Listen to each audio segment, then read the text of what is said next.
बच्चों लोग आज से क्लास में स्टार्ट करने वाले हैं टॉपिक आइडेंटिफिकेशन टेस्ट। ठीक है, इसमें बेसिकली क्या होता है कि आपको दो कंपाउंड दिया रहता है। ठीक है, मान लेते हैं कि आपको ए और बी में दे देता हूँ।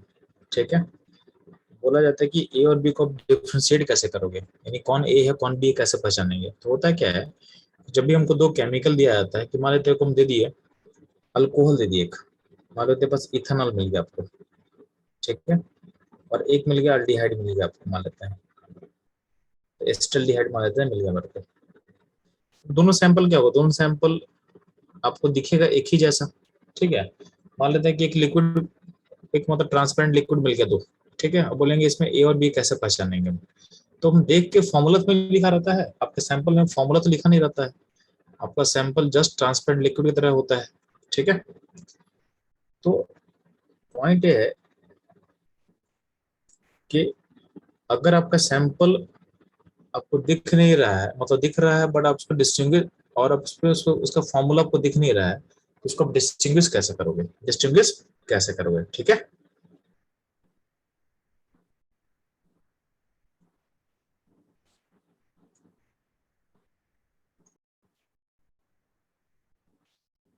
तो अगर हम लोग को दो कंपाउंड में डिस्टिंग्विश करना होगा तो हम लोग को क्या करना है, तो हम लोग कुछ ऐसा रिएजेंट चूज करेंगे जो ए और बी में डिफ्रेंशिएट कर पाए, यानी ए और बी को अलग अलग कर पाए।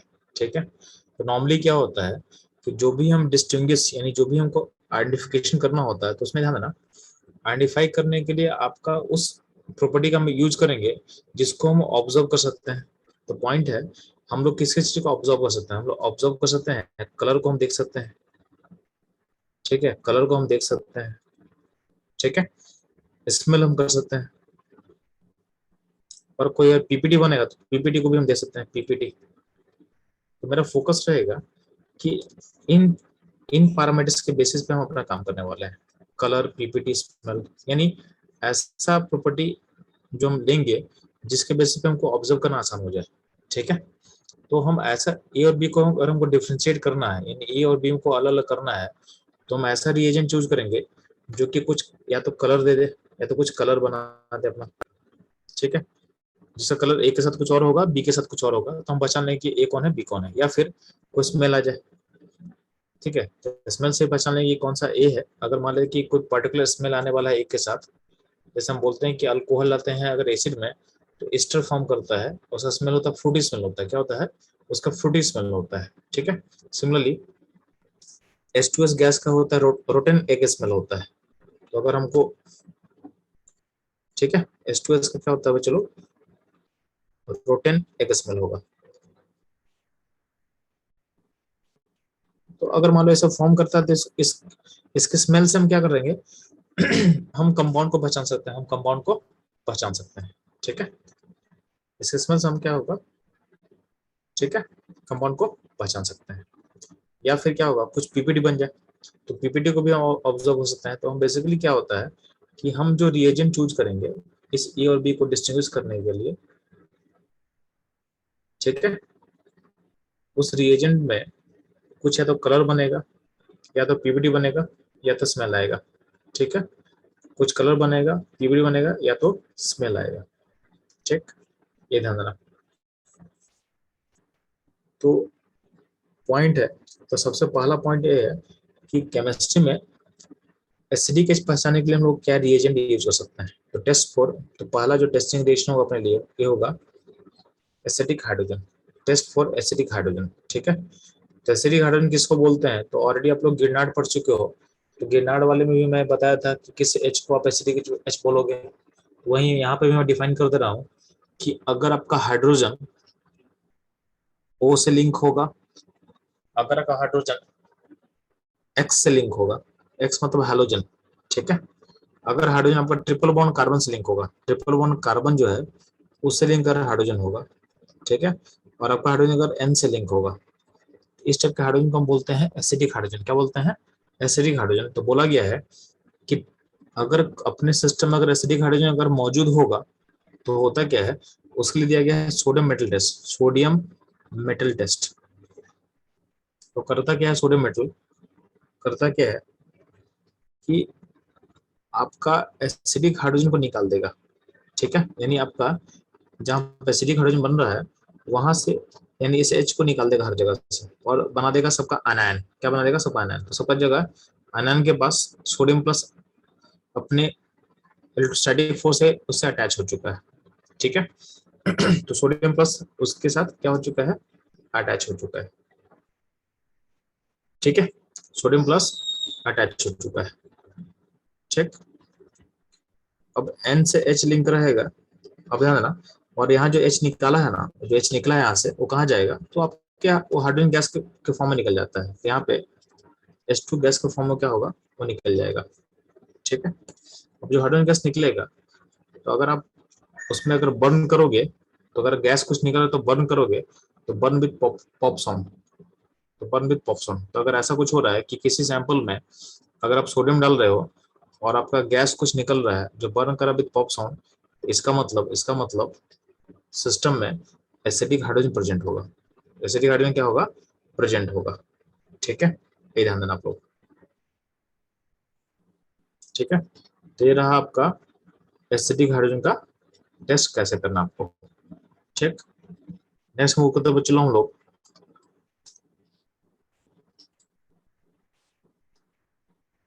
ठीक है। अब ध्यान देना, तो आपका जो अल्कोहल होता है, अगर हम बात करते हैं अल्कोहल का, ठीक है। तो अल्कोहल जो होता है, alcohol can give sodium test, क्योंकि अल्कोहल के पास क्या होता है जी? अल्कोहल के पास एसिडिक एच है। तो हम अल्कोहल का टेस्टिंग की बात कर रहे हैं, यानी हम अल्कोहल को टेस्ट करना चाहते हैं, तो अल्कोहल जो होता है, चूंकि सोडियम में उसके पास एसिडिक हाइड्रोजन है, तो क्या होता है? सोडियम मेटल टेस्ट को देगा, ठीक है। तो alcohol can give sodium metal test as it has acidic hydrogen, ठीक है। ये ध्यान देना, यानी अल्कोहल में डालेंगे हम सोडियम मेटल, तो आपका हाइड्रोजन गैस निकलेगा जो बर्न करता है पॉप्सॉन से, जो बर्न करता है पॉप्सॉन से, ठीक है, जो बर्न करता है पॉप्सॉन से, ठीक। नहीं, ध्यान देना, जो सोडियम मेटल टेस्ट है वो अल्कोहल के लिए बस लिमिटेड नहीं रहेगा, उसको आप जहां भी एसिडिक एच होगा वहां पे टेस्ट दे सकता है। तो ये अल्कोहल के लिए सिलेक्टिव टेस्ट नहीं है, अल्कोहल के अलावा बहुत सारा मॉलिक्यूल होगा जो इस टेस्ट को दे सकता है, ये भी आपको ध्यान रखना है, ठीक। तो अल्कोहल का ये पहला टेस्ट हो गया, सोडियम मेटल टेस्ट होगा। लेकिन ध्यान देना, अल्कोहल के अलावा और भी बहुत सारा कंपाउंड पॉसिबल है जिसमें एसिडिक हाइड्रोजन होगा, जो सोडियम मेटल टेस्ट को दे सकता है, ठीक। अगला जो पॉइंट है, अगर आपके पास अल्कोहल दिया रहेगा और आप डालोगे उसमें एसिड, और उसमें H+ डालते हैं कैटलिस्ट के फॉर्म में, H+ होता है इन फॉर्म ऑफ कैटलिस्ट। तो alcohol plus acid, alcohol plus acid से क्या बनता है पता है आपको? बनता है एस्टर बनता है। तो अल्कोहल का H हटता है, अल्कोहल का H हटेगा और एसिड से OH हटता है, निकालने के बाद दोनों को जोड़ दो तो बन गया एस्टर। एस्टर फॉर्मेशन के से क्या होगा? फ्रूट स्मेल आएगा। यानी आपके सैंपल में अगर अल्कोहल होगा तो उसमें हम एसिड ऐड करेंगे, और अगर फ्रूट स्मेल हमको मिलता है तो इसका मतलब क्या होगा? सैंपल में अल्कोहल कंफर्म हो जाएगा, सैंपल में अल्कोहल कंफर्म हो जाएगा, ठीक है। तो अल्कोहल का दो टेस्ट है जो को पता होना चाहिए। इसके अलावा आपको पता है जो अल्कोहल होता है, अल्कोहल का टाइप होता है। टाइप मतलब समझो आप ध्यान से, और अब देखोगे तो अल्कोहल जो होता है, अल्कोहल का टाइप प्राइमरी, सेकेंडरी, टर्सरी होता है, ठीक है। तो यहाँ ध्यान देना, तो अल्कोहल का 3 कैटेगरी होता है, ठीक है। तो alcohol can be primary, primary किसको बोलते हैं? जहाँ पे जो OH ग्रुप है जिस कार्बन से लिंक होगा उसमें एक अल्काइल ग्रुप जुड़ा हुआ है, ठीक है। सेकेंडरी हम किसको बोलते हैं जी? तो जहाँ पे OH ग्रुप कार्बन से लिंक होगा उसमें 2 R ग्रुप जुड़ा हुआ है, ठीक है। टर्सरी किसको बोलते हैं? जिस जिस कार्बन से OH लिंक होगा उस कार्बन में, उस कार्बन में 3 R होना चाहिए, क्या होना चाहिए? 3 R होना चाहिए, ठीक है। तो इसको बोलते हैं हम टर्सरी अल्कोहल बोलते हैं। बात समझ में आ गया? अब पॉइंट यह होता है कि आपका अल्कोहल प्राइमरी है, सेकेंडरी, टर्सरी है, कैसे पहचानेंगे, ठीक है। तो how to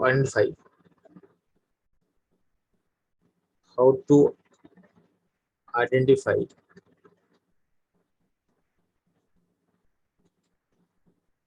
type of alcohol,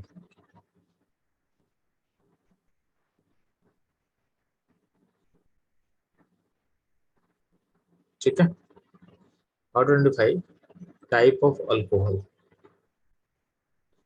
पसंद आ गया। यानी प्राइमरी है, सेकेंडरी, टर्सरी, इसको आइडेंटिफाई कैसे करेंगे? तो इसके लिए दो टेस्ट दिया हुआ है। इसके लिए दिया हुआ एक लुकास टेस्ट होता है, जो कि आपके एनसीईआरटी में है। ठीक है, लुकास टेस्ट एक होता है, लोगों को पढ़ना है। ठीक है, और एक टेस्ट होता है विक्टर मैटर्स, एक टेस्ट होता है बच्चों लोग विक्टर मैटर्स होता है। ठीक है, विक्टर मैटर्स होता है, जो कि आपके एनसीईआरटी में नहीं दिया हुआ है। तो लुकास टेस्ट आपके पास एनसीईआरटी में दिया हुआ है, तो ये ज्यादा इंपॉर्टेंट नहीं है, एनसीईआरटी में गिवन है।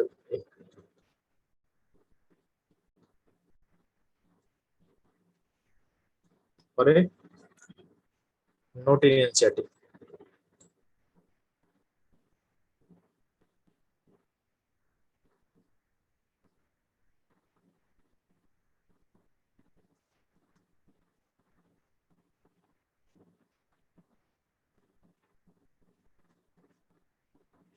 Not in NCERT.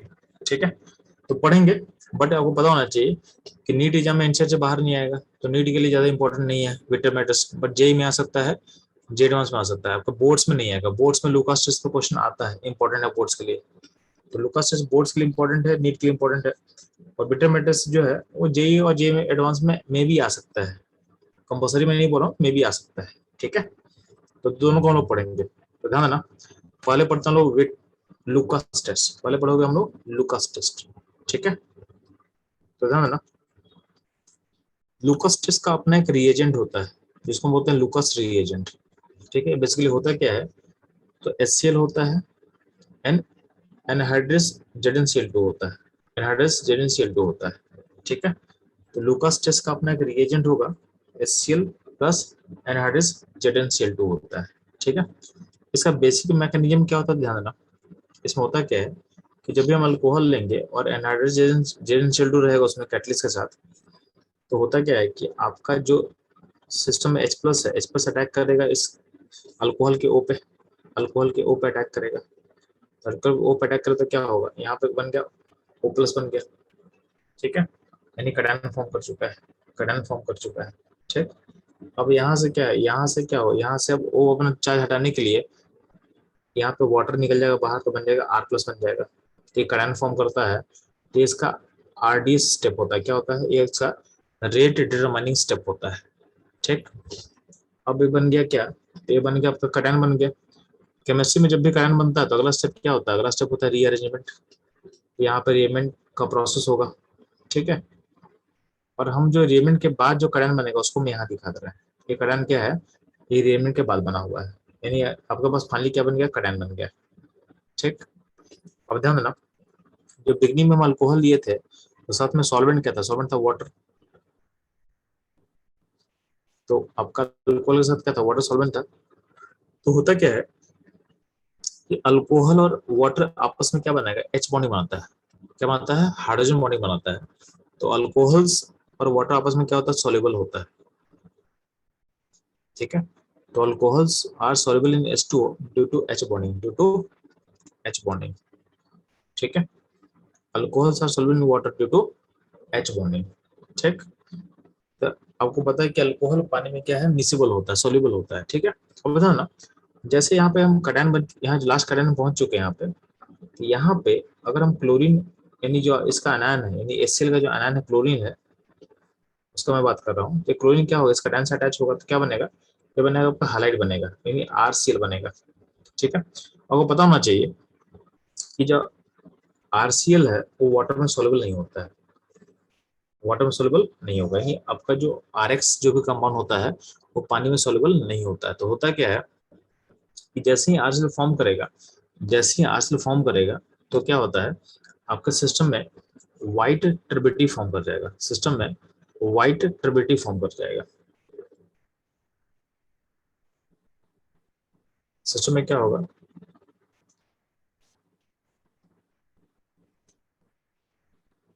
White white turbidity form करेगा। ठीक है, तो व्हाइट, तो देखो ध्यान सुनो, हम लोग कभी भी जो बीच का रेशनल है उसको हम कभी नहीं देख पाएंगे, मेरा आंख उसको देख नहीं सकता है, ठीक, अंदर क्या हो रहा है, ठीक है। तो हम लोग देख क्या सकते हैं, जो ऑब्जर्व किया था उसको हम देख सकते हैं, तो जो टर्बिडिटी फॉर्म करे हमको देख सकते हैं। तो टर्बिडिटी फॉर्म करेंगे मतलब रेशन हो चुका है, रेशन हो चुका है मतलब आर्सिल फॉर्म कर चुका है। तो टर्बिडिटी का फॉर्मेशन का मतलब होता है कि आपका हाइलाइट फॉर्मेशन हो चुका है, आपका हाइलाइट का फॉर्मेशन हो चुका है। तो टर्बिडिटी का मतलब ये होता है, टर्बिडिटी का मतलब क्या होगा, ठीक है।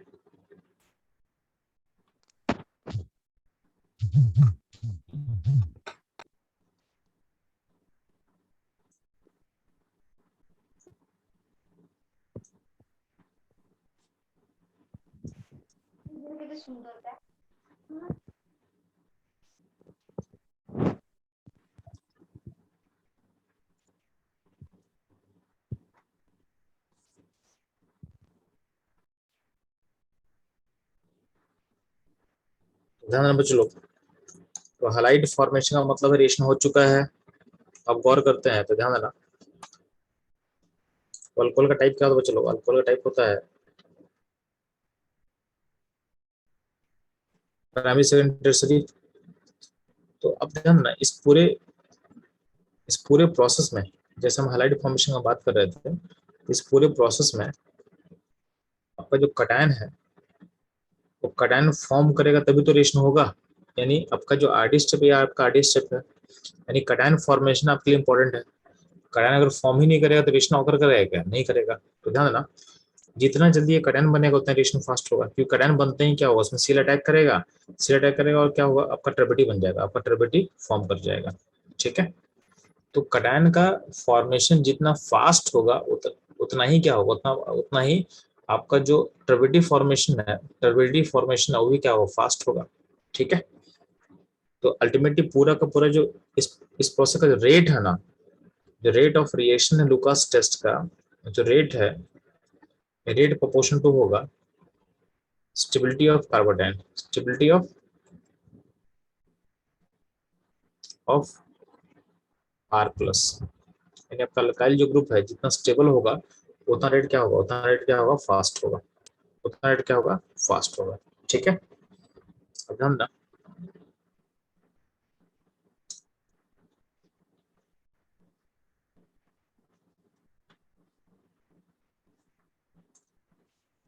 अब ध्यान देना, जो आर ओ एच है, ठीक है, जो अल्कोहल है, ठीक है। तो अल्कोहल में क्या होगा, कुछ प्राइमरी अल्कोहल होगा, कुछ सेकेंडरी अल्कोहल होगा, कुछ टर्शियरी अल्कोहल होगा। तो बता चुके हैं कि रेट जो होता है वो स्टेबिलिटी से क्या होता है, डायरेक्टली प्रोपोर्शनल होता है, जितना स्टेबल करना बनेगा उतना रेट क्या होगा, फास्टर होगा, ठीक। अब आप लोग पढ़े हो एनसीईआरटी में पढ़े होगे कि स्टेबिलिटी कटायन में किसको ज्यादा स्टेबल मानते हैं। तो अगर हम पूछे कि इनका इस कटायन में, तो ये हो गया आपका प्राइमरी कटायन,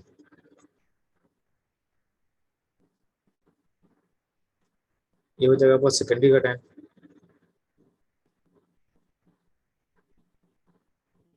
और ये हो जाएगा आपका टर्शियरी कटायन।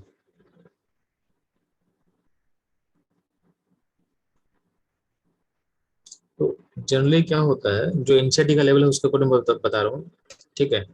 तो स्टेबिलिटी का जो ऑर्डर होता है, तो बोला कि स्टेबिलिटी ऑर्डर में जो टर्शियरी कटायन है वो ज्यादा स्टेबल होता है, फिर सेकेंडरी और फिर प्राइमरी। एंड 3D कटायन ज्यादा स्टेबल होगा, देन 2 डिग्री, देन 1 डिग्री, ठीक है।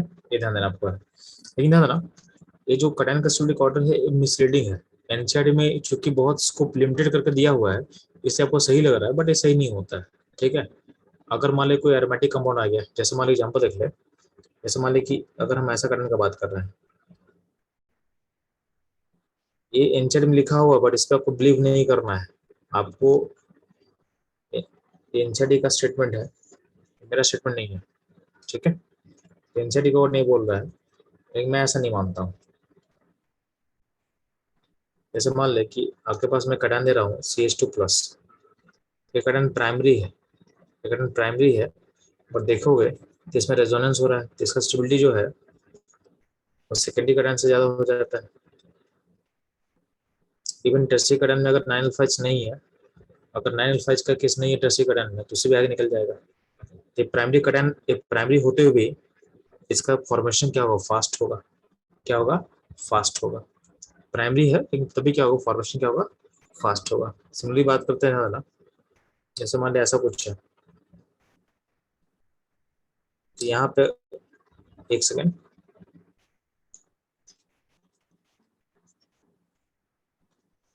अगर पास कटायन ऐसा कुछ है, ये कटायन एरोमेटिक कटायन है आपके पास, ये एरोमेटिक है। एरोमेटिक कटायन इसका डिग्री क्या है, डिग्री 2 ही है, डिग्री क्या है, 2 है। बट एरोमेटिक है तो बहुत इसका जो स्टेबिलिटी होगा वो 3D कटायन से ज्यादा होगा। 3D कटायन से क्या होगा, ज्यादा होगा। तो पॉइंट है आपको दिमाग में लेके चलना है कि कब क्या सोचना है। तो बस डिग्री के बेसिस पे आपको नहीं सोचना है, क्योंकि क्या होगा, कंपटीशन में क्वेश्चन ब्रॉड में भी आ सकता है। तो उसके लिए डिग्री रहेगा तो चलेगा, लेकिन डिग्री के अलावा कुछ और भी होगा तो आपको सोच के चलना है। ठीक है, क्योंकि बेसिस इस पूरे रिलेशन का बेसिस है कटायन स्टेबिलिटी। तो कटायन स्टेबिलिटी का जितना भी चीज आपको पता है उसको आपको अप्लाई कर देना है, उसको आपको अप्लाई कर देना है। ठीक है, उदाहरण सुनना, इसमें बोला क्या गया, तो यहाँ पे लिया हुआ ध्यान सुनना। यहाँ पे आपके पास है एक प्राइमरी अल्कोहल है, उसमें लूकास रिएजेंट डालने पे क्या होता है, ये बना क्या, पहले वाटर पे अटैक, OH पे अटैक करेगा आपका H+, फिर ये निकलेगा कटायन बनेगा, और कटायन के बाद क्या हो, Cl अटैच करेगा तो बनेगा RCH2Cl।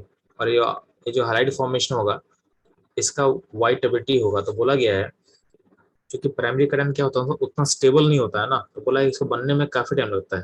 तो इसका ऑप्शन क्या होगा, प्राइमरी अल्कोहल से जो व्हाइट टर्बिडिटी फॉर्मेशन होता है या तो नहीं होता है, लिखा हुआ डू नॉट अपीयर, यानी आपका जब प्राइमरी अल्कोहल होगा तो अपीयर करेगा नहीं, और अपीयर अगर कर भी रहा है तो उसमें बहुत टाइम लगेगा।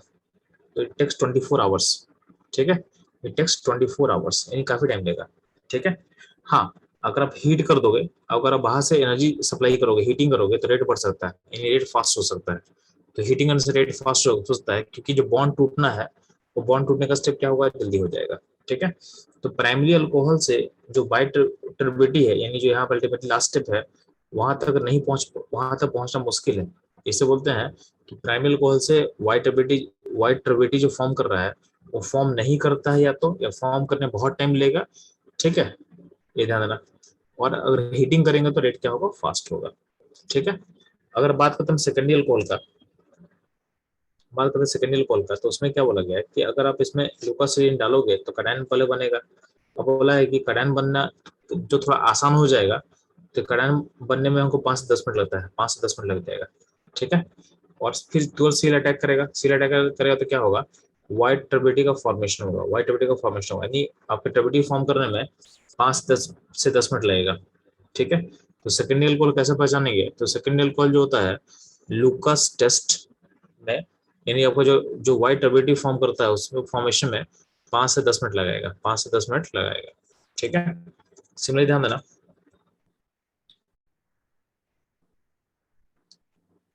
अगर 3D अल्कोहल रहेगा तो उसमें जब डालोगे लूकास रिएजेंट तो कटायन बहुत जल्दी बनता है, मतलब डालते ही बन जाता है। तो ये हो गया इंस्टेंटेनियस, और जैसे बना तो क्या होगा, ये अपने आप को पीपीटी में कन्वर्ट कर लेगा, यानी आपका टर्बिडिटी एपिक तुरंत कर जाएगा। तो आपको पहचानना कैसे है कि अगर अल्कोहल अलग अलग टाइप का है और उसमें हम रिएजेंट डालेंगे, तो अगर तुरंत पीपीटी टर्बिडिटी फॉर्म कर रहा है मतलब क्या होगा, आपका अल्कोहल 3D हो गया। अगर टर्बिडिटी एपिक करने में 5 से 10 मिनट, 10 मिनट का टाइम अगर आपको लग रहा है, तो आपका जो अल्कोहल हो गया सेकेंडरी हो गया। और अगर टर्बिडिटी फॉर्मेशन नहीं हो रहा है या बहुत ज्यादा टाइम लग रहा है तो होता है अल्कोहल टाइप क्या होता है, प्राइमरी। ठीक है, तो अल्कोहल टाइप क्या हो जाएगा, प्राइमरी हो जाएगा। ठीक है, तो एक पॉइंट एक अब समझ में आ गया। अब ध्यान देना, अगर आपको, अगर एक क्वेश्चन, एक पॉइंट है जो एनसीईआरटी में मेंशन किया हुआ है जिससे आपका क्वेश्चन भी आया हुआ है। ठीक है, एक इंपॉर्टेंट पॉइंट आपके एनसीईआरटी में जिसको आपको जानना चाहिए, तो बोला गया है कि जो हम एचसीएल लेते हैं इस एचसीएल में जेड एन शेड्यूल लेना बहुत जरूरी है। तो बोला कि reaction of primary and secondary alcohols with HCL, reaction with primary and secondary alcohol with HCl require presence of a catalyst। ठीक है, तो जेडेंसिल लोग कैटलिस्ट का प्रेजेंस बहुत जरूरी है। अगर जेडेंसिल नहीं लोगे तो आपका प्राइमरी या सेकेंडरी अल्कोहल में ये आगे प्रोसीड करेगा ही नहीं, ये ध्यान रखना।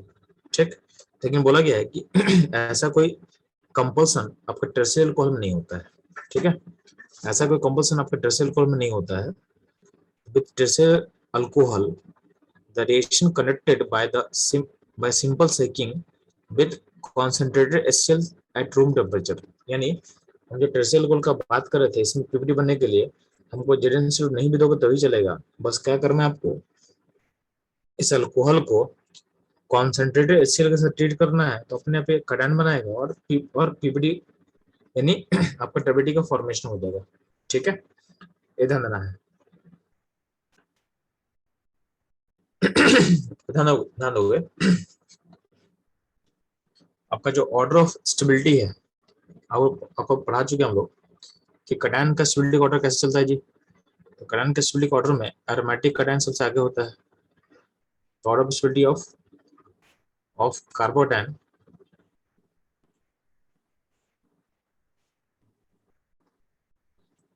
में सबसे आगे कौन होगा, तो सबसे आगे हो जाएगा एरोमेटिक, फिर रेजोनेंस, फिर hyperconjugation, then I effect. I effect का मतलब डिग्री, क्या होता है डिग्री।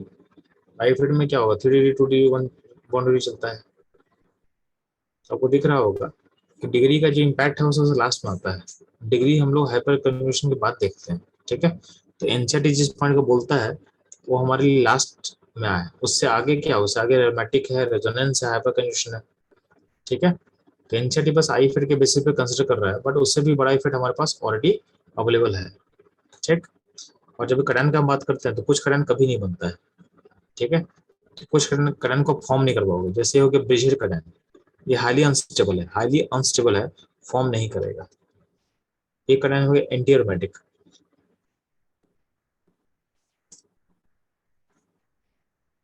ये हो गया आपका एंटी एरोमेटिक।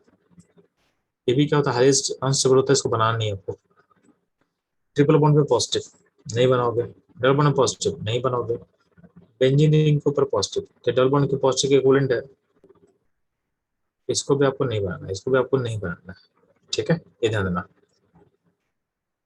और मेरा क्वेश्चन आपसे है कि बहुत सारे यहाँ पे क्वेश्चन दिखा हुआ है, आप बताओगे कि जो अल्कोहल टाइप है उसमें उसमें जो ट्रबेलिटी है वो कितनी देर में अपेयर करेगा, तुरंत अपेयर करेगा कि 5 से 10 मिनट का टाइम लगेगा कि आपका 24 आवर्स लगेगा, ठीक है। तो बस कमेंट करना है, तो फटाफट लोग कमेंट करोगे।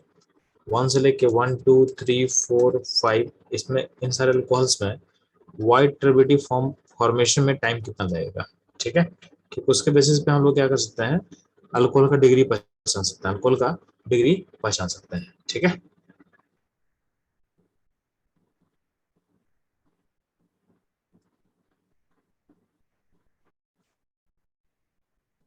तो बच्चों ध्यान देना, इन क्वेश्चन में ध्यान देना। पहला जो है इसका कटन एरोमेटिक कटन बनेगा। एरोमेटिक कटन होगा तो बहुत स्टेबल है, तो क्या होगा, इसका जो ट्रिब्यूटी है वो इंस्टेंटेनियस होगा। यहाँ पे लिखा हुआ इंस्टेंट लिखा हुआ है, यानी जिस सिस्टम में तुम डालोगे रिएजेंट उसी सिस्टम में क्या होगा, पीपीटी फॉर्म कर जाएगा। जो सेकंड वाला क्वेश्चन उसमें कुछ लोगों को डाउट हो सकता है कि उसको हम लोग कवर नहीं किए हैं। यहाँ देखो, ये जो मॉलिक्यूल है ना, इसमें कड़न ऐसा बनाएगा, और ये कड़न बहुत ज्यादा स्टेबल होता है, तो स्टेबिलिटी काफी ज्यादा होता है, ठीक है। ये मॉलिक्यूल हाईली स्टेबल है, ठीक है, ड्यू टू डांसिंग रेजोनेंस। यहाँ टर्म होता है डांसिंग रेजोनेंस। तो आपको बस इतना याद कर लो ना कि ये मॉलिक्यूल काफी स्टेबल है, ठीक है। तो इतना याद कर लो। और ये क्वेश्चन ऐसे आपके आंसर में नहीं है तो नीट यूएसएल में नहीं आएगा, ठीक है। नीट एंड बोर्ड्स में आपको नहीं पूछेगा आपसे, ठीक। तो ये पता होना चाहिए आपको, बस ये चीज अभी याद कर लेना कि ऐसा कटायन जहाँ ट्राइंगल के बगल में कार्बन होगा, आपका ट्राइंगल के बगल में कार्बन होगा, वहां पे आपका कार्बोकेटायन क्या होगा, हाईली स्टेबल होगा। क्या होगा, हाईली स्टेबल होगा, ठीक है, हाईली स्टेबल होगा, ठीक। ठीक है, नहीं था ना। आपका CH3CH2OH है, ठीक है। ये तो आपका प्राइमरी अल्कोहल है, इसमें टाइम बहुत लगेगा, इसमें टाइम बहुत लगेगा, ठीक है। फोर्थ नंबर जो है उसमें क्या सेकेंडरी अल्कोहल है, इसमें क्या होगा, इसमें 5 से 10 मिनट को टाइम लगेगा, ठीक। और जो फिफ्थ नंबर है उसमें क्या बनेगा, ये टर्सरी अल्कोहल है, टर्सरी अल्कोहल है। तो इसमें क्या होगा, प्रोसेस क्या होगा, इंस्टेंटेनियस होगा, इंस्टेंटेनियस होगा। ठीक है,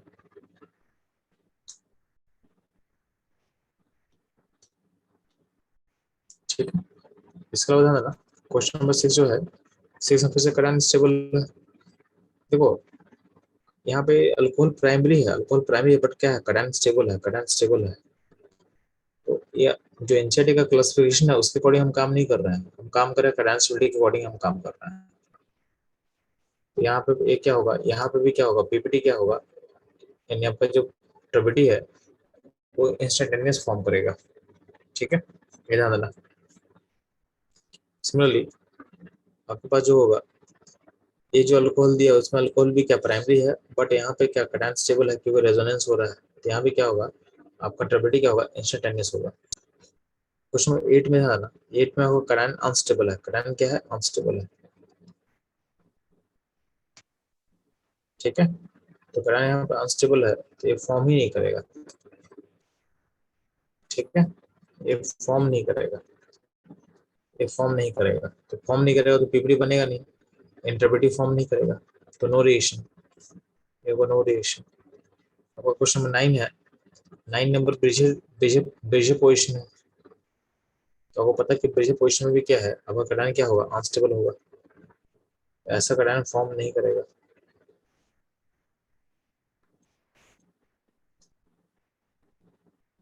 ठीक है, क्वेश्चन नंबर 12 है, 12 में OH है। ठीक है, 5 से 10 मिनट आपका टाइम लगेगा क्योंकि सेकेंडरी अल्कोहल है।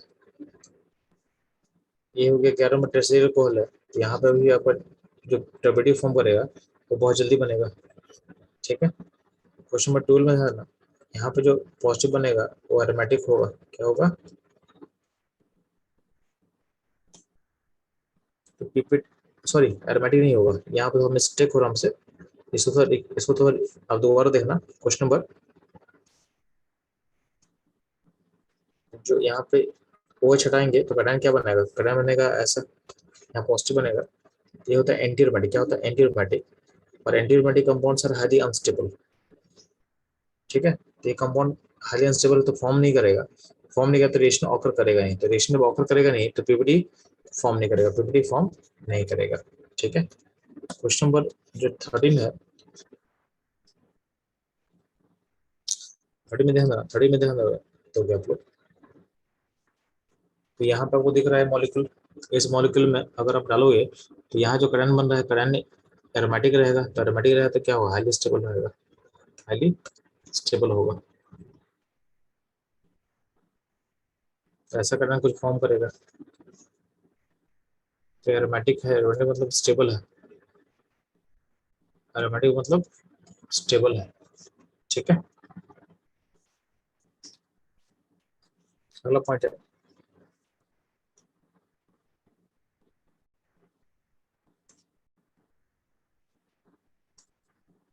विट्रमे टेस्ट। ठीक है, अगला पॉइंट है विट्रमे टेस्ट।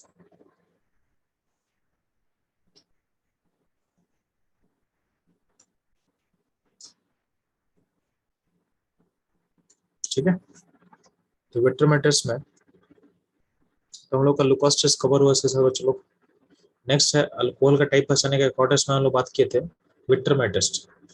तो मान लेते हैं कि आपके पास प्राइमरी अल्कोहल एक सेकेंडरी अल्कोहल है, टर्शियरी अल्कोहल है। तो विट्रमे टेस्ट में क्या किया गया है, पहले हम क्या करते हैं, पहले इस OH को हटा के आई लाना है हमको, जो OH आपको दिख रहा है इसको हटा के हमको आई लाना है, उसके लिए रिएजेंट होगा P+I2। तो सारे अल्कोहल का OH हटा के आई लग गया। अगले स्टेप में क्या करते हैं, हम इसमें डालते हैं न्यूक्लियोफाइल AgNO2। ठीक है, जब हम डालते हैं AgNO2 तो उसमें से क्या होगा, SN2 तरीके से, यानी SN2 प्रोसेस से, SN2 प्रोसेस से उसमें जोड़ देंगे NO2, RH2 RCH2 NO2। ठीक है, तो यहाँ पे सारे जगह जितने जहां जहां आई था, आई हट के क्या आ गया, आपको NO2 आ गया, यानी हर जगह पहले ओ एच हटा के हम आई लगाए और आई लगाने के बाद हम इसमें डाल दिए NO2 ग्रुप को हम अटैच कर दिए हैं। ठीक है, अब ध्यान देना।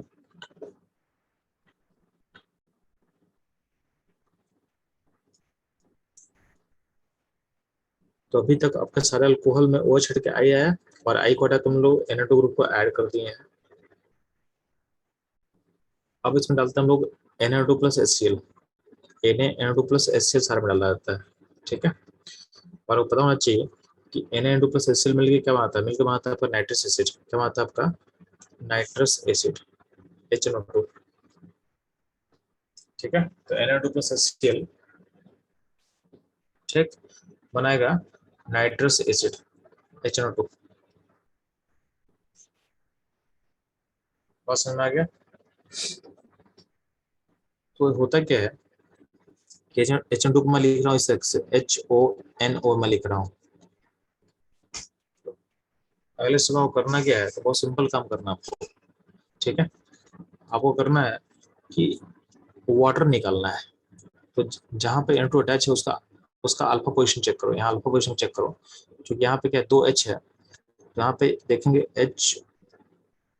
HONO को देखते हैं, तो वाटर निकालने के लिए हमको 2H के साथ किसको हटा दें, यहाँ का 2H हटेगा और यहाँ का अगर डबल बॉन्ड NO हटा दो तो वाटर बन के निकल सकता है। तो ये ऐसा ही होता है। तो यहाँ का जो N आपको दिख रहा है वो कार्बन के साथ डबल बॉन्ड के साथ लिंक हो जाएगा। ठीक है, तो अल्टीमेटली क्या होता है, नाइट्रस से रिएक्शन के बाद सिस्टम में कार्बन के साथ बन गया डबल बॉन्ड और यहाँ पे N पे अटैच है OH, N पे अटैच है OH। चेक। सिमिलरली अगर बात करते हैं हम सेकेंडरी सेकेंड यहाँ पे इस अल्कोहल का, तो सेकेंडरी अल्कोहल के अल्फा कार्बन पे कितना एस था, एक एस था। तो यहाँ पे नाइट्रस एसिड का OH निकलेगा। नाइट्रस जो था ना HONO, तो वाटर को निकालना है। तो वाटर निकालने के लिए चूंकि आपके पास अल्फा पोजीशन में एक ही हाइड्रोजन है, आपके अल्फा पोजीशन में एक ही हाइड्रोजन है। ठीक है, तो आपको यहाँ से OH निकालना पड़ेगा, तो वाटर निकलेगा, तो वहाँ पे कार्बन और नाइट्रोजन में सिंगल बॉन्ड का लिंक होगा, तो NO लिंक हो जाएगा। ठीक, और चूंकि टर्शियल अल्कोहल के पास क्या है, हाइड्रोजन ही नहीं है, तो यहाँ पे होगा नो रिएक्शन। तो सिंपल सा बात है कि अगर मान लेते हैं आपका अल्कोहल मॉलिक्यूल नाइट्रस एसिड से रिएक्ट नहीं करता है, तो इसका मतलब क्या होगा, वो हो जाएगा 3 डिग्री, वो हो जाएगा 3 डिग्री। और अगर नाइट्रस एसिड से रिएक्ट करता है, उसमें डालते हैं बेस, NH बेस डालते हैं बेस, और बेस डालने पे आपका सॉल्यूशन ब्लू कलर का हो जाएगा। क्या हो जाएगा, सॉल्यूशन हो जाएगा ब्लू कलर का। ठीक है, तो सॉल्यूशन ब्लू होता है तो होता है अल्कोहल हो गया secondary. Secondary alcohol nitrous acid से रिएक्ट करेगा, उसमें बेस डालने पे क्या होता है, आपका सॉल्यूशन ब्लू ब्लू टर्न करता है। क्या होता है, ब्लू टर्न करता है। ठीक है, सिमिलरली यहाँ पे जो NaOH है, ठीक है, तो NaOH जो रहेगा, तो NaOH जो रहेगा यहाँ पे, ये देखो यहाँ जो N से जो OH लिंक है उसका H होता है एसिडिक, उसका H होगा एसिडिक, क्योंकि वहाँ पे जो अनायन बनेगा स्टेबलाइज होगा ड्यू टू रेजोनेंस। तो NOH का जो एसिडिक H है यहाँ पे, एसिडिक H है, तो अगर आप बेस लोगे ना, बेस मतलब NaOH लोगे, तो बेस में क्या होगा, रिएक्ट कर जाएगा, तो आपका सिस्टम उसमें डिजोल्व कर जाएगा और आपका सिस्टम का कलर हो जाएगा रेड। तो अगर आपका जो प्राइमरी अल्कोहल होगा वो नाइट्रस से रिएक्ट भी करेगा और NaOH में डिजोल्व भी करेगा, और डिजोल्व करेगा तो उसका कलर क्या बनेगा, रेड कलर बनेगा। अगर आपको विट्रमेटस में रेड कलर का सॉल्यूशन मिल रहा है, इसका मतलब अल्कोहल टाइप क्या होगा, आपका होगा प्राइमरी। क्या होगा, प्राइमरी अल्कोहल होगा। इस तरीके से आप प्राइमरी सेकेंडरी टर्शियरी अल्कोहल को आप पहचान सकते हो। ठीक है, आप पहचान सकते हो।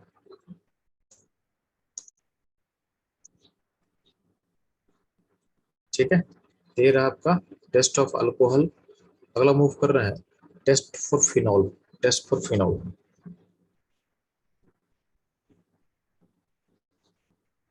तो फिनॉल तो पता है क्या होता है जी, तो बेंजीन के ऊपर OH हो गया फिनॉल।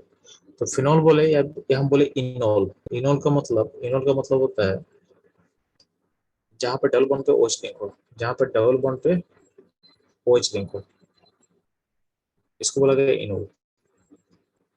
ऐसा बहुत सा मॉलिक्यूल है जहाँ पे डेवलपमेंट को OH लिंक हो सकता है। जैसे मान लें ऐसा कोई मॉलिक्यूल ले लिए नेप्थलीन में भी, अगर यहाँ पे अगर ले लेंगे तो ये भी क्या होगा, ये हो जाएगा इनोल की कैटेगरी में आ जाएगा, ये आपके इनोल की कैटेगरी में आ जाएगा। ठीक है, ये ध्यान देना। तो टेस्ट को फिनोल बोले इनोल बोले सेम ही रहता है। ठीक, और ध्यान देना। तो पहले आते हैं लोग फिनोल फोकस करते हैं। फिनोल में ध्यान देना, फिनोल को हम कैसे पहचानेंगे। तो बोला क्या गया है कि हम फिनोल में डालेंगे सोडियम मेटल टेस्ट। तो क्या होता है यहाँ पे जो आपके O से H लिंक है, O से H लिंक है, उसका नेचर क्या होता है, एसिडिक होता है। तो वहां से हाइड्रोजन गैस निकलेगा जो कि पॉप्सॉन से बर्न करता है। तो एक तो ये तरीका हो गया, बट तरीका बस फिनॉल के लिए नहीं है। जहां भी एसिडिक कुछ होगा ये टेस्ट आपको दे देगा। तो बस फिनॉल के लिए बस ये जो टेस्ट है बस फिनॉल के लिए लिमिटेड नहीं होता है। ठीक है, अगला टेस्ट क्या होता है, Br2 वाटर टेस्ट। तो Br2 वाटर को डालते हो अगर फिनॉल में, तो होता है क्या, Br2 वाटर का कलर होता है रेडिश ब्राउन। क्या होता है, रेडिश ब्राउन। तो अगर जब डालोगे फिनोल में Br2 वाटर तो क्या होगा, आपका जो बेंजीन सिस्टम है उसका ऑर्थो para ऑर्थो में ब्रोमीन जुड़ जाता है। यानी आपका सिस्टम का जितना ब्रोमीन है उससे रिएक्शन हो जाएगा, उससे रिएक्शन हो जाएगा। और रिएक्शन बनने के बाद ये बनता है व्हाइट क्रिस्टल पीपीटी। क्या बनता है, व्हाइट क्रिस्टल पीपीटी बनता है। ठीक है, तो रिएक्शन हो जाएगा तो क्या होगा, जो कलर है एक कलर क्या होता है, डी कलराइज हो जाता है। तो कलर क्या होगा, डी कलराइज कर लेगा, कलर हो जाएगा डी कलराइज कर लेगा डी।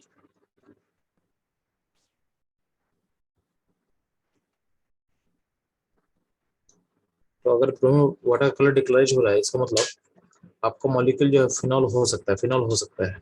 ठीक है, अगला हम लोग पढ़े हैं, हम लोग पढ़े हुए कपलिंग रिएक्शन। कॉपरेशन पढ़ते हैं कि बीडीसी में हम लोग डालते हैं अगर फिनॉल को तो बनता है ऑरेंज डाई। तो अगर बीडीसी डालने पर अगर ऑरेंज डाई फॉर्म कर रहा है इसका मतलब आपका सिस्टम में फिनॉल हो सकता है, सिस्टम में फिनॉल हो सकता है।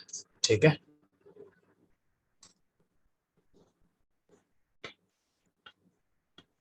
अब ध्यान देंगे फिनॉल के लिए फिनॉल या फिर इनॉल के लिए आपके पास एक स्पेसिफिक टेस्ट होता है, इसको बोलते हैं लोग neutral efficiency test. Neutral efficiency test.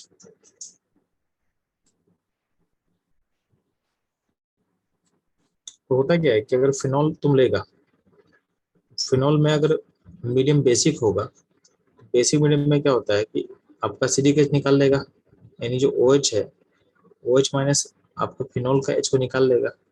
ठीक है, तो बनेगा PHO माइनस। अब ऐसा निकाल क्यों पा रहा है कि फिनॉल का जो O है उसमें रेजोनेंस हो सकता है तो स्टेबल होगा, इससे वहां से निकलना पॉसिबल है। ठीक है, तो पहले बना अनायन, इस अनायन में डालेंगे हम Fe और साथ में OH भी रहेगा, साथ में OH भी रहेगा, साथ में OH भी रहेगा क्योंकि मीडियम बेसिक है ना। तो Fe और PHO माइनस में ज्यादा जल्दी कौन रीड करेगा, तो हम बता रहे हैं कि PHO माइनस में क्या हो रहा है, यहाँ पे रेजोनेंस हो रहा है, यहाँ पे ऑक्सीजन का रेजोनेंस हो रहा है पीएच के रिंग में। ठीक है, तो OH माइनस ज्यादा अनस्टेबल है तो जल्दी खत्म होना चाहता है, OH माइनस ज्यादा अनस्टेबल है तो जल्दी से रीड करके खत्म होना चाहता है, तो आपका OH अटैक करेगा सीएल पे और सीएल को रिमूव करके OH लिंक कर देंगे, OH लिंक कर देंगे। ठीक है, ये जो बनता है होता है ब्राउन, रेडिश ब्राउन पीपीडी होता है, रेडिश ब्राउन ब्राउन पीपीडी होता है। देखते हैं, ये तो समझ में आया आपको। ठीक है, तो फिनॉल में ऐसा कुछ पीपीडी बन सकता है, ये ध्यान देना। और ध्यान देना, अगर हम बात करते हैं एफिशिएंसी का, एफिशिएंसी जो हम देते हैं, ठीक है, उसको बोला कि उसको न्यूट्रल होना चाहिए, न्यूट्रल होना चाहिए क्योंकि अल्टीमेटली यहाँ पे जो देखोगे, यहाँ पे एफिशिएंसी पे अटैक कौन किया, OH अटैक किया है, तो OH तो हम टेस्ट तो कर नहीं रहे हैं ना, ये इसको हम टेस्टिंग में काउंट नहीं करते हैं। ठीक है, जो नीचे का जो मेथड बताया है इसको टेस्टिंग में काउंट मत करना। तो हम लोग क्या करते हैं, हमारा जो एफिशिएंसी होता है वो होता है न्यूट्रल।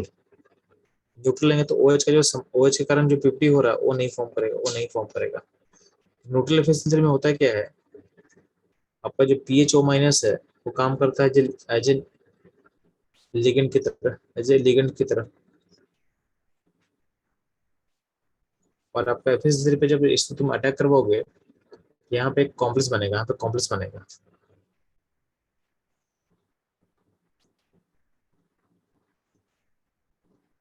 कॉम्प्लेक्स का फॉर्मूला क्या होगा, FeOPH होल थ्राइस, और सॉरी FeOH होल 6, और बाहर में Cl3 आ जाएगा, बाहर में Cl3 बन जाएगा।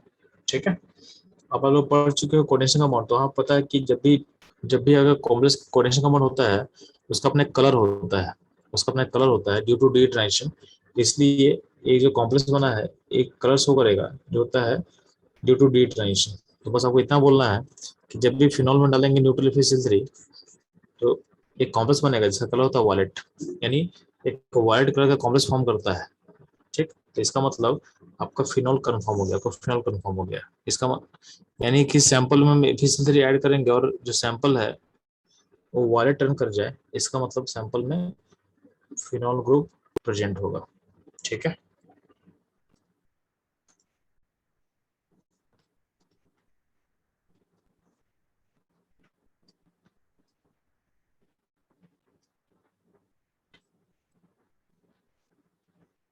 ठीक है, तो ये हो गया आपका फिनॉल का टेस्टिंग। अब बोला हुआ है कि अगर मीडियम का सिलिकॉन से दिक्कत क्या होगा, तो वो पता होना चाहिए कि जो फिनॉल आपका है एक वीक एसिडिक एसिड होता है, तो उसके अंदर क्या हो, PHO- निकलेगा और H+ निकलेगा। अगर मीडियम आपका एसिडिक हो जाए ना, मीडियम आपका एसिडिक हो जाएगा, मान लो तुम इसमें एसिडिक मीडियम कर देते, एसिडिक मीडियम क्या H+ कॉमन हो जाएगा, तो कॉमन होगा तो क्या होगा, फिनॉल का आयनाइजेशन पॉसिबल नहीं होगा। ठीक है, due to common effect PHOH do not dissociates. अगर डिसोसिएट नहीं करेगा तो ये इस तरह का आयन फॉर्म नहीं करेगा, यानी आपका यहाँ जो आयन फॉर्म किया हुआ है ये ये नहीं फॉर्म करेगा, यानी लिगेंड नहीं बनेगा। लिगेंड नहीं बना तो रिएक्शन आगे नहीं जाएगा। ठीक है, जैसे एसिडिक मीडियम में भी टेस्टिंग नहीं होता है, यानी जब भी आप FeCl3 को ऐड करोगे तो आपका मीडियम न्यूट्रल होना चाहिए। बेसिक में क्या होता है, OH अटैक कर लेता है, और एसिडिक में क्या होता है, PHOH जो है वो PHO में कन्वर्ट नहीं हो पाएगा, कन्वर्ट नहीं हो पाएगा ड्यू टू कॉमन इफेक्ट। तो रेमेडी क्या है, बचा तो बचा न्यूट्रल मीडियम, यानी FeCl3 का जो टेस्ट होता है वो होता है आपके न्यूट्रल मीडियम में। ठीक है, तो चलो अपना नेक्स्ट टेस्टिंग रिएक्शन रहेगा test for acid. Test for acid, basically हम लोग जो ऑर्गेनिक केमिस्ट्री पढ़ते हैं, तो हमारा एसिड होता है वो एसिड होता है कार्बोक्सिलिक एसिड। ठीक है, तो ऑर्गेनिक केमिस्ट्री में हमारा जो एसिड होगा होता है कार्बोक्सिलिक एसिड। तो एसिड के लिए हम लोग क्या क्या टेस्ट हम ले सकते हैं, ध्यान देना। तो पहला तो सोडियम मेटल टेस्ट। यहाँ पे एसिडिक हाइड्रोजन दिख रहा है, तो यहाँ पे क्या होगा, H2 गैस निकलेगा जो कि पॉप साउंड से क्या होगा, बर्न करेगा, बर्न विथ पॉप साउंड। ये बस लिमिटेशन क्या है कि जो एसिडिक हाइड्रोजन का टेस्ट है वो बस एसिड तक लिमिटेड नहीं है, एक बहुत सारा कंपाउंड दे सकता है, जो एसिड नहीं होगा वो भी इस टेस्ट को दे सकता है। ठीक है, इसलिए इसका कुछ लिमिटेशन आ जाता है, इसलिए इसका कुछ लिमिटेशन अपने पास आ जाएगा।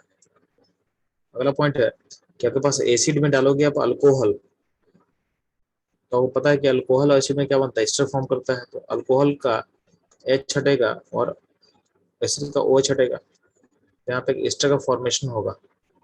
ठीक है, यहाँ पे एस्टर का फॉर्मेशन होगा।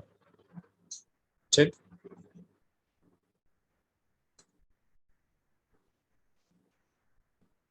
RCOO R1। ठीक है, तो यहाँ पे एस्टर फॉर्म करिए, एस्टर को पहचाने कैसे हम लोग, तो फूड इसमें से पहचानते हैं, तो इससे सब एसिड को पहचान सकते हो। इसमें एक सबसे इम्पोर्टेंट टेस्ट होता है,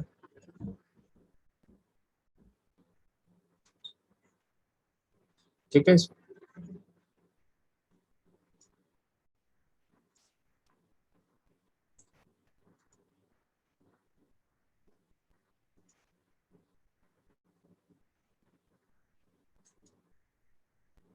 ठीक है, इसमें से इम्पोर्टेंट टेस्ट होता है बच्चे लोग कि अगर मान लेते हैं कि एसिड में एसिड में हम ऐड करेंगे सोडियम बाइकार्बोनेट, सोडियम बाइकार्बोनेट, एक होता है sodium bicarbonate test, sodium bicarbonate test. तो होता क्या है कि यहाँ पे, यहाँ से एसिड H प्लस देगा, तो acid is a source of H plus, तो यहाँ पे इसको H प्लस मिल गया। ठीक है, तो H प्लस जरूरी नहीं कि यहाँ यहीं से है, H प्लस किसी भी एसिड से आ सकता है। ठीक है, तो जो सोडियम जो बाइकार्बोनेट टेस्ट है, ये टेस्ट कोई भी एसिड दे सकता है। जैसे मान लीजिए कि ऑर्गेनिक केमिस्ट्री में होता है कार्बोक्सिलिक एसिड, तो ये तो टेस्ट देगा देगा। साथ में आपका जैसे इनऑर्गेनिक केमिस्ट्री में क्या होता है, एसिड क्या होता है, H2SO4 भी एसिड होता है, HO3 भी एसिड होता है। तो आपका सारा कंपाउंड्स जो H प्लस दे सकता है, तो जो भी अच्छा एसिड होगा वो H प्लस आपको प्रोवाइड कर सकता है। ठीक है, तो H प्लस प्रोवाइड करेगा, तो होता क्या है कि सोडियम बाइकार्बोनेट में, ठीक है,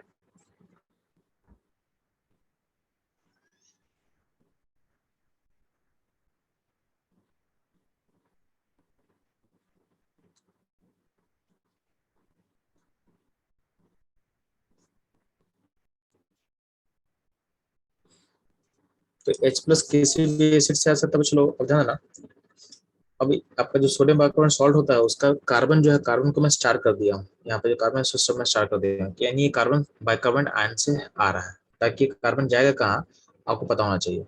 अब जो एसिड होता है, एसिड अपना H प्लस लूज करेगा, उस H प्लस को जब बाइकार्बोनेट है वो गेन करेगा। क्या होगा, गेन करेगा। ठीक है, इतना देना।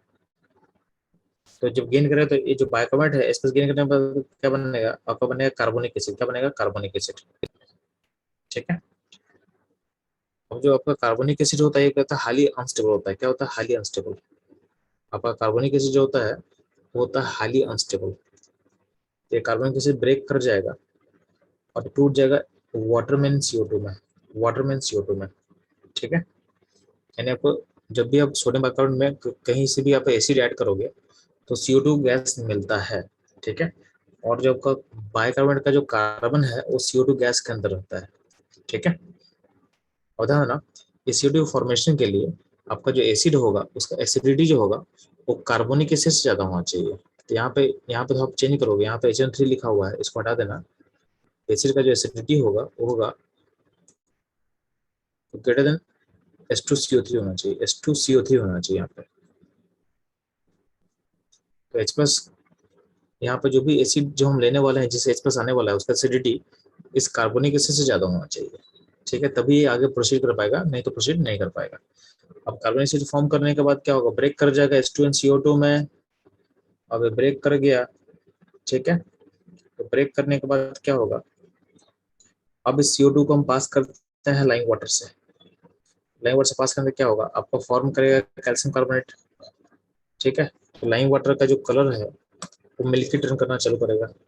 ठीक है, तो CO2 जो गैस फॉर्म किया CO2 है, उसको पास किया गया लाइम वाटर से, तो लाइम वाटर मिल्की टर्न करेगा। ठीक है, due to formation of colloidal CaCO3, यानी कैल्शियम कार्बन फॉर्म कर रहा है, और जो CO2 गैस का जो कार्बन है वो कैल्शियम कार्बन के अंदर चला गया। और अगर हम ज्यादा पास करेंगे CO2 को, तो क्या होगा, आपका जो मिल्कीनेस जो था वो डिसअपियर कर जाएगा due to formation of calcium bicarbonate. आपका मिल्कीनेस डिसअपियर करता है due to formation of calcium bicarbonate. ठीक है, ये ध्यान देना। पॉइंट ये है कि यहाँ पे कौन क्वेश्चन पूछता है कि कौन कौन सा एसिड सोडियम बाइकार्बोनेट देता है, तो मैं कुछ लिस्ट में ऐड कर रहा हूँ। ऑर्गेनिक केमिस्ट्री का एसिड तो ये होता है, तो टेस्ट आपको देगा। इसके अलावा जितना भी इनऑर्गेनिक केमिस्ट्री का जितना भी आप पढ़े हो ना, जैसे HCl HBr, सारा टेस्ट देगा, सारा टेस्ट देगा। ठीक है, एच, तो ये सब लिस्ट एक्स्ट्रा में ऐड कर दिया। तो जितना भी इसके अलावा क्या है, HClO4 है, HClO3 है, ये भी टेस्ट को देगा। ठीक है, और भी लिस्ट लंबा हो सकता है। ठीक है, तो जो भी एसिड कार्बोनिक एसिड से ज्यादा ज्यादा स्ट्रॉन्ग एसिड होगा वो इस टेस्ट को दे सकता है।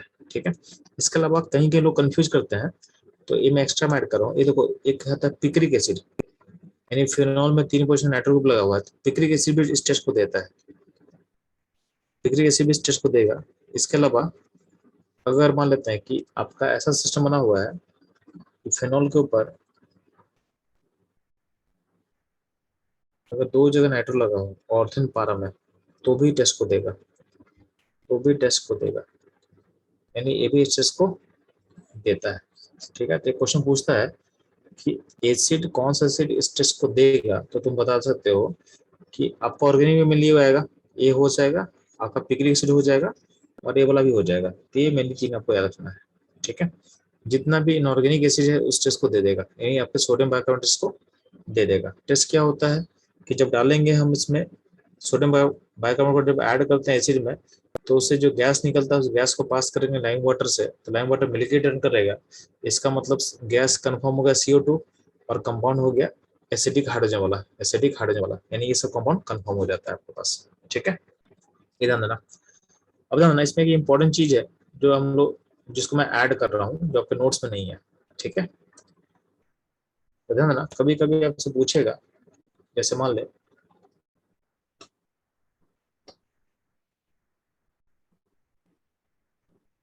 आपके पास एक अल्कोहल में OH है, आपके पास फिनॉल में OH पॉसिबल है। ठीक है, और आपके पास एसिड में भी OH पॉसिबल है। इन सारे जगह पे एसिडिक एच हमको दिख रहा है, तो अगर हम बोलेंगे सब में अगर बात करते हैं, तो अगर आप इसमें सब में सोडियम मेटल ऐड करोगे, तो सोडियम मेटल में सारा का सारा रिएक्शन करेगा, यानी हर केस में क्या होगा, आपका हाइड्रोजन बाहर निकलेगा हर केस में। इसमें कोई इसको दिक्कत नहीं है, यानी इसमें बनेगा RO- Na+ और H2 गैस निकलेगा। इसमें बनेगा PHO- Na+ और आपका H2 गैस बाहर निकलता है। इसमें एक क्वेश्चन बनता है कि अगर सेम सिस्टम में हम डालेंगे NaOH तो क्या होगा। यहाँ पे तो सब जगह H2 गैस निकल रहा है, और बोला गया कि सेम सिस्टम में, यानी सेमी सिस्टम है कि हम और डालते हैं कि अल्कोहल, फिनॉल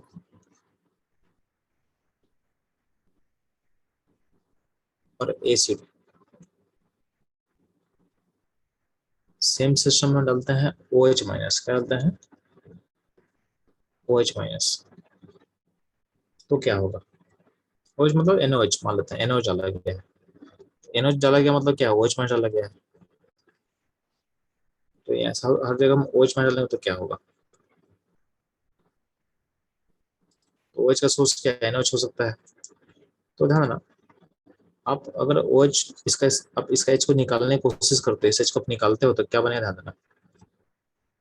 तो यहाँ पे बनेगा RO- और H2O, ये बनेगा H2, यहाँ बनेगा फिनॉक्साइड आयन और H2O, यहाँ बनेगा RCO- एंड H2O। हाँ ना, ये रिएक्शन ऑकर करेगा नहीं करेगा किससे डिपेंड करता है आपके OH और RO- की स्टेबिलिटी पे। अगर RO- ज्यादा स्टेबल होगा तो बनेगा, नहीं तो नहीं बनेगा। तो मैं क्या बोल रहा हूँ कि आपका जो RO- है स्टेबिलिटी में OH से कम होता है। तो स्टेबिलिटी वाइज में देखा जाएगा तो OH का स्टेबिलिटी होता है RO से ज्यादा होता है। क्यों, कि RO ग्रुप में एक प्लस ए ग्रुप है, प्लस ए ग्रुप रहेगा तो वो क्या होगा, आयन को अनस्टेबल करेगा। एक प्लस ए ग्रुप है ना, तो ये आयन को अनस्टेबल करेगा, इससे O से पीछे होगा। ठीक है, और O से आगे ज्यादा स्टेबल होता है फिनॉक्साइड आयन। क्यों स्टेबल होता है, तो इसमें जो O पे नेगेटिव बना हुआ है उसमें अपर रेजोनेंस हो रहा है, इसमें रेजोनेंस होगा तो ज्यादा स्टेबल होगा। और इससे ज्यादा स्टेबल होता है RCO-। यहाँ पे जो O पे नेगेटिव है उसमें यहाँ पे O में रेजोनेंस हो रहा है, यहाँ यहीं पे रेजोनेंस हो जाएगा, यहाँ पे रेजोनेंस हो जाएगा। ठीक है, तो और ज्यादा रेजोनेंस क्या होता है, इफेक्टिव होता है। तो ये स्टेबिलिटी ऑर्डर है। इसके बेस पे हम देखेंगे तो पहला रिएक्शन जो है वो नहीं होगा, यहाँ पे हो जाएगा नो रिएक्शन। ये जो हम बनाया है ना ये वाला पार्ट, इसको नहीं करना है, नो रिएक्शन। क्यों, क्योंकि आपका OH से देखो, कोई भी चीज क्या बनना चाहता है, जो स्टेबल बनना चाहता है, तो अगर OH- से ज्यादा अनस्टेबल चीज बनाओगे आप तो नहीं बनेगा वो ना। OH- ही स्टेबल रहेगा, क्यों वो RO- फॉर्म करेगा, तो RO- चूंकि अनस्टेबल है OH से, तो बनेगा नहीं। बाकी रिएक्शन ऑकर करेगा, ये रिएक्शन ऑकर करेगा और ये रिएक्शन ऑकर करेगा, ठीक है। लेकिन पहला रिएक्शन यानी अल्कोहल को डालेंगे NH में तो रिएक्शन ऑकर नहीं करता है। रीजन है कि आपका जो आरोमाइस क्रिएट हो रहा है वो OH माइस से क्या होता है, लेस स्टेबल होता है, इसलिए रिएक्शन ऑकर नहीं करता है, ठीक है।